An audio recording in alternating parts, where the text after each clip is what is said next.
우리에게 주신 하나님의 말씀은 역대하 4장 11절에서부터 18절까지 말씀입니다. 후람이 또 솥과 부삽과 대접을 만들었더라. 이와 같이 후람이 솔로몬 왕을 위하여 하나님의 성전에서 할 일을 마쳤으니 곧 기둥들과 그 기둥 꼭대기의 공 같은 머리들과 또 기둥 꼭대기의 공 같은 기둥 머리를 가리는 그물들과 또 그물들을 위하여 만든 각 그물에 두 줄씩으로 기둥 위에 공 같은 두 머리를 가리는 석류 400개와 또 받침과 받침 위에 물두멍과 한 바다와 그 바다 아래에 소 12마리와 솥과 부삽과 고기 갈고리와 여호와의 전의 모든 그릇들이라. 후람의 아버지가 솔로몬 왕을 위하여 빛나는 놋으로 만들 때에 왕이 요단 평지에서 숫꽃과 스레다 사이에 진흙에 그것들을 부어내었더라. 이와 같이 솔로몬이 이 모든 기구를 매우 많이 만들었으므로 그 논무게를 등이 측량할 수 없었더라. 아멘. 누군가 주 예수 그리스도 만군의 주로다. 당할 자 누구랴 반드시 이기리로다. 이 땅에 마귀 들끓어 우리를 삼키려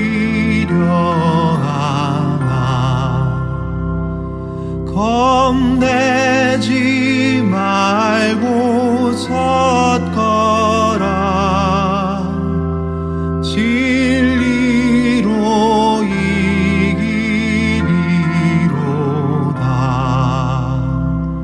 친척과 재물과 명예와 생명을 다 빼앗긴데도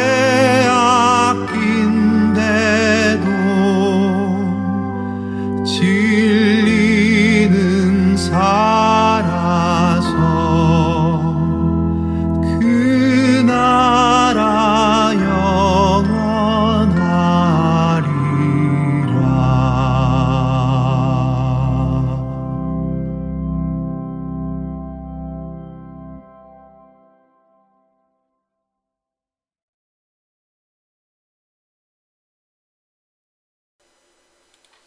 네, 오늘도 우리 주님의 크신 은혜가 저와 여러분에게 가득하기를 바랍니다.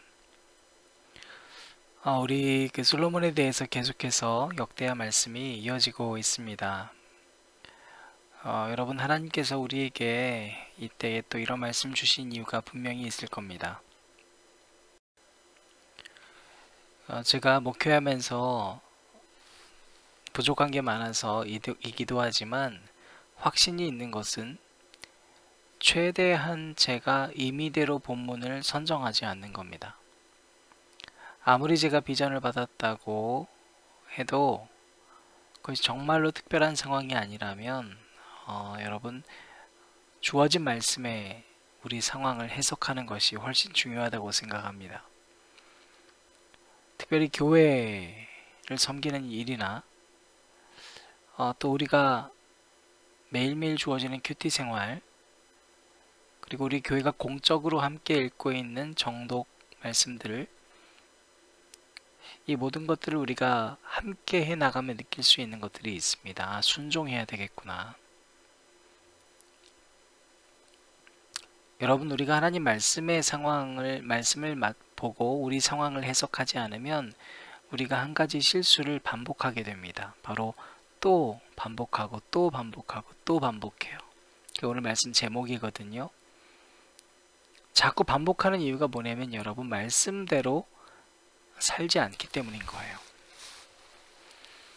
그러니까 내가 먼저 하고 싶은 것들부터 하려고 하는 마음이 우리에게 있다는 겁니다. 여러분, 성전 건축을 하려고 했었던, 그리고 진행하고 있는 솔로몬의 마음이 어땠을까? 일전에 수요 예배에서 제가 솔로몬의 성전 건축에 대해서, 또 다윗의 말년의 성전 건축에 대한 마음에 대해서 언급한 바가 있습니다만, 실제로 성전 건축에 대해서 여러 가지 해석들이 있습니다만 크게 두 가지 해석으로 나뉩니다. 하나는 필요하다와 하나는 잘못된 것이다라는 해석입니다. 고전적 해석은 솔로몬이 성전 건축에 최선을 다했고, 그래서 우리 역시 그 부분을 본받아야 된다라는 그런 내용입니다. 이것도 역시 필요한 내용도 있죠. 그런데 여러분, 정말로 잘 살펴보면 성전 건축 얘기를 하면서 그 안에 담긴 자기 욕심을 발견하지 못하는 경우가 얼마나 많았는지 우리가 알게 됩니다. 성전 건축에 대해서 일부분만 해석하는 것의 위험성이 여러분 참 큽니다. 성전 건축에 대해서 이렇게 예를 쓰고 공을 들이고 순금으로 도배를 하고 많은 인력을 들였던 모습을 가지고 일부의 목사님들께서 성전 건축을 하면서 인용을 많이 했거든요. 최선 다해야 된다고.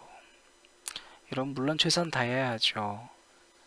그런데 이 말씀 전체를 들여다보면 하나님 뜻이 거기에 있지 않다는 걸 우리는 너무나 잘 알고 있지 않습니까? 여러분, 처음 솔로몬의 마음이 뭐였어요? 우리가 그걸 봐야죠. 솔로몬이 구하고 하나님이 예쁘게 보셨던 것은 성전이 아니었어요. 지혜였어요. 어떤 지혜였습니까? 내가 잘 먹고 잘 살기 위한 지혜가 아니라, 성전 건축을 위한 지혜가 아니라 백성들을 위해서 내게 지혜 달라고 그랬어요. 그래서 백성들의 말을 들을 수 있는 귀를 달라 그랬어요. 그러나 그가 돌아서선 뭘 했는가? 듣기는커녕 계속 말만 해요. 계속 시키기만 해요. 말을 듣지 않아요. 여러분, 한 청년이 제게 그런 이야기를 했습니다. 질문이었는데요. 향유옥합 바친 여인에게 예수님께서 넌 날 위해서 다 줬다. 그래서 기뻐하시지 않았느냐고. 그러니까 최선을 다해야 하는 것 아니냐. 여러분, 맞습니다. 그 부분도 너무나 당연히 맞는 말이죠.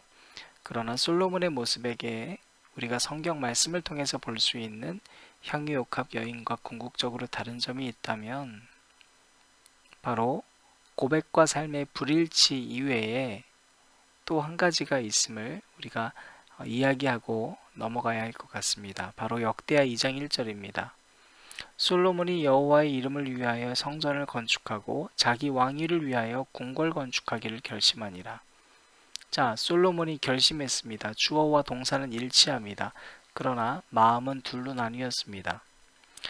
성전 건축을 하기 위해서 이건 여호와 이름 위해서 내가 할 거야. 그런데 동시에 또 무슨 마음이 들어요? 내 왕위를 위해서 궁궐 건축할 거야. 이 두 마음이 동시에 있었어요. 여러분, 생각해 보셔요. 궁궐도 짓고 싶은데 하나님 성전 걸리잖아요. 또 다윗 우리 아빠가 그렇게 얘기했었던 것이잖아요. 그러니까 성전 일단 먼저 짓고 궁궐 짓는 거예요. 그래서 여러분, 계속 읽다 보면 궁궐이 나중에 더 커져요. 이 부분이 참 우리에게 있어서 우리가 놓치고 지나가기 쉬운 구절입니다. 여러분, 우리가 그래 나 하나님 위해서 할 거예요 하지만 실제로 그 마음에 날 위해서도 뭘 좀 해야지 라는 마음이 우리 마음이잖아요. 부인할 수 없잖아요. 여러분, 그리고 역대하 2장 말씀을 보면 솔로몬이 두로 왕 후람한테 갑니다, 사실. 그리고 말하기를 이렇게 전해요. 우리 아버지 다윗 아버지한테 백향목 보내셨죠? 그리고 그걸로 우리 아버지 궁궐 건축했어요. 아시죠? 그런데 저는 하나님 여호와의 우리 성전 건축할 거예요. 여러분, 참 논리적이에요. 약점을 아는 거예요. 그리고 아주 친했던 사람한테 이렇게 약점을 건드리는 거예요. 우리 아버지 궁궐 건축해 주셨죠? 그런데 난 하나님 위해서 할 거거든요. 나 안 도와줄 거예요. 게다가 또 뭐라 그러냐면 여러분, 5절 말씀 보면 내가 건축하고자 하는 성전은 진짜 커요. 왠지 아세요? 우리 하나님은 모든 신들보다 크거든요. 여러분, 하나님이 분명히 얘기했거든요. 아무리 크게 지어도 나 거기 못 담겨. 근데 사람한테 얘기할 때는 크게 지어야 돼요. 왜? 우리 하나님 크거든요. 여러분, 이 성전 짓는 목적이 궁금해 할까봐 또 답도 만들어 갔어요. 6절 말씀에 이렇게 설명도 해줘요. 사실은 이걸 짓는다고 해도 하나님이 거기 담길 수는 없어요. 그러니까 저는 거기다 하나님 담겠다는 의미가 아니라요. 이 성전을 건축해서 예배 드리려고 그래요. 그러니까 그것뿐이에요. 다른 마음 없어요. 그리고 나서 명령을 하는 거예요. 그래서 이 후람이 아주 많은 사람들을 보냅니다. 자, 여러분, 우리가 이렇게 뭔가 알고 있는 사람에게 이렇게 부탁을 해서 혹은 부탁을 받을 때 참 거절하기가 힘들죠. 우리가 잘 분별하고 그래 이것이 정말로 하나님을 위한 것인가 아닌가를 분별할 수 있어야 돼요. 그렇지 않으면 여러분 여러 가지 실수는 우리를 또 반복하게 되는 것이죠. 오늘 본문 말씀 보면 계속 또라는 단어가 나와요. 또. 여러분 역대하 2장 13절부터 18절 말씀 보면 그 이후에 어떤 일이 있었냐면 내가 이제 제주에 있고 총명한 사람을 보내오니 전에 내 아버지 후람에게 속하였던 자라. 그리고 자 이제 사람을 보내죠. 그리고 17절 18절에 전에 솔로몬의 아버지 다윗이 이스라엘 땅에 사는 이방 사람들을 조사하였더니 이제 솔로몬이 다시 조사함에 모두 15만 3,600명이라. 솔로몬이 아버지가 했는데 구태여 자기가 또 다시 해요. 그리고 왜요? 그 중에서 7만 명은 짐꾼이 되게 하였고 8만 명은 산에서 벌목하게 하였고 3,600명은 감독으로 삼아 백성들에게 일을 시키게 하였더라. 여러분 이방 사람들을 조사한 이유가 그들을 잘 먹이고 잘 살게 하기 위한 게 아니라 그 15만 3,600명을 모두 다 일시키기 위해서 만났어요. 그렇게 조사했어요. 성전 짓는데 나라의 모든 힘과 에너지를 다 쏟아부었어요. 여러분 한마디로 뭘 한 거예요? 백성말 잘 듣겠다고 했었던 솔로몬 듣지 않아요. 말 듣지 않아요. 듣는 귀가 필요하다고 했었고 지혜가 필요하다고 했는데 여러분 그러지 않았어요. 자 오늘 본문 말씀으로 돌아가 보죠. 그 후람이 이제 어떻게 됐냐면 11절입니다. 후람이 또 솥과 부삽과 대접을 만들었더라. 또라는 부사가 들어가요. 그리고 이와 같이 후람이 솔로몬 왕을 위하여 하나님의 성전에서 할 일을 마쳤으니 여러분 뭐가 바뀌었어요? 2장에 나왔었던 여호와 하나님을 위하여서가 아니에요. 지금 일을 마치고 보니까 누구를 위해서 한 거였어요? 솔로몬 왕을 위해서 한 거였어요. 여러분 후람은 그걸 몰랐어요. 사랑하는 여러분 깨어있지 않으면 누구를 위해서 일하는지 모른 채 계속 같은 일을 반복하는 사람들이 될 수밖에 없어요. 왜 속았을까요, 여러분? 후람이 왜 속았을까요? 이유는 간단해요. 첫 번째, 지인이었기 때문이에요. 두 번째, 약점을 공략당했어요. 아버지한테 궁궐도 지어줬으면서 왜 난 안 도와줘요? 여러분 세 번째, 하나님의 뜻과 하나님의 마음을 몰랐기 때문이에요. 그러니까 여러분 계속 같은 실수를 반복하게 된 거예요. 여러분 나중에 솔로몬이 어떤 평가를 받죠? 열왕기상 12장 3절 말씀 보면 무리가 사람을 보내 그를 불렀더라. 여로보암과 이스라엘의 온 회중이 와서 르호보암에게 말하여 이르되 왕의 아버지가 즉 솔로몬 얘기하는 겁니다. 솔로몬이 우리의 멍에를 무겁게 하였으나 왕은 이제 왕의 아버지 그러니까 솔로몬이 우리에게 시킨 고역과 매운 무거운 멍에를 가볍게 하소서. 그리하시면 우리가 왕을 섬기겠나이다. 여러분 얼마나 힘들었으면 그 아들한테 솔로몬이 우리 멍에를 무겁게 했고 우리 고역시켰고 우리 멍에 맸다. 여러분 그로 인해서 결국엔 분열됩니다. 공동체가 깨지고 분열됐어요. 사랑하는 안전자리 기도회를 드리시는 여러분, 우리가 한 사람 한 사람 모여서 교회를 읽어가야 합니다. 제일 첫 번째 원칙은 뭐라고 그랬어요? 어제 우리가 나누었었습니다. 하나님께 물어야 돼요. 하나님의 마음을 알아야 돼요. 지혜를 구해야 돼요. 그리고 무언가를 크게 하려고 하면 안 돼요. 여러분, 항상 사탄은 큰 걸로 공격해요. 정신 하나를 담을 수 있는 그릇이면 돼요. 여러분, 하나님은 언제 어떻게 일하실까요? 주가 일하시네라는 찬양에 여러분 참 좋은 가사 내용이 있어요. 날이 저물어 갈 때, 빈들에서 걸을 때, 그때가 하나님의 때래요. 내 힘으로 안 될 때, 여러분 사람한테 손 빌리는 게 아니라요. 빈손으로 걸을 때 내가 고백해 여호와 이래. 여러분, 하나님이 준비해 주시는 거 만나고 싶으시죠? 저도 그래요.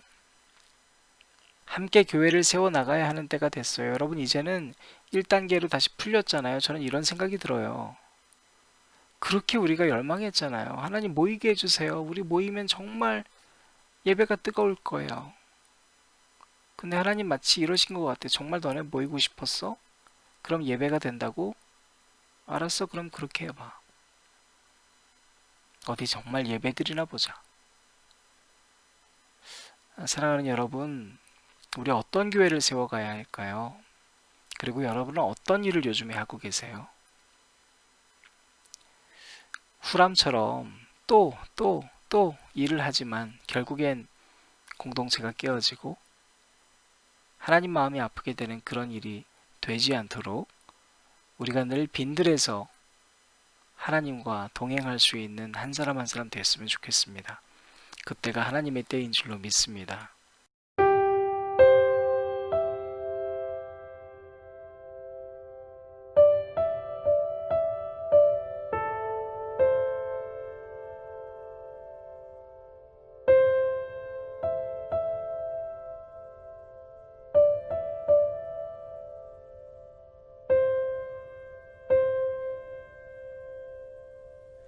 날이 저물어 갈 때 빈들에서 걸을 때 그때가 하나님의 때 내 힘으로 안 될 때 빈손으로 걸을 때 내가 고백해 여호와 이래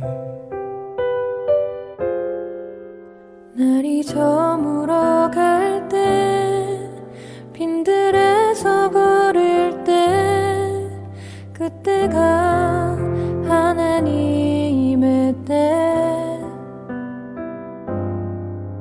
내 힘으로 안 될 때 빈손으로 걸을 때 내가 고백해 여호와 이래 주가 일하시네 주가 일하시네 주께 아끼지 않는 자에게 주가 일하시네 주가 일하시네 신뢰하며 걷는 자에게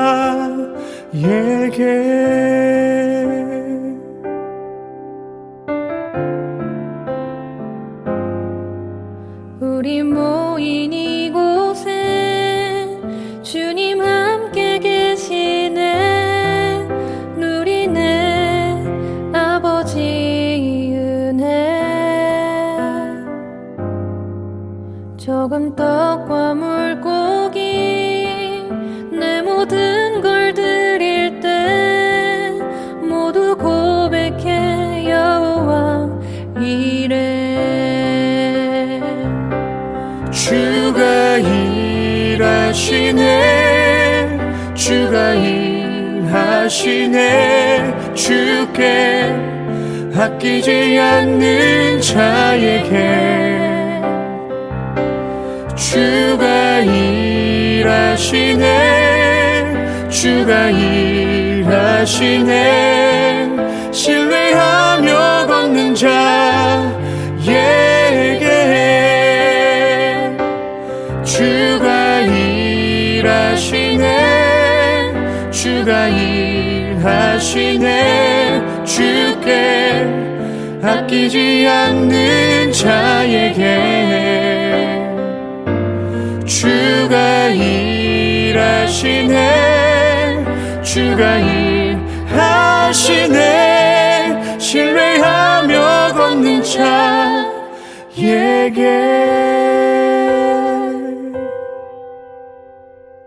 날이 저물어 갈 때 빈들에서 걸을 때 그때가 하나님의 때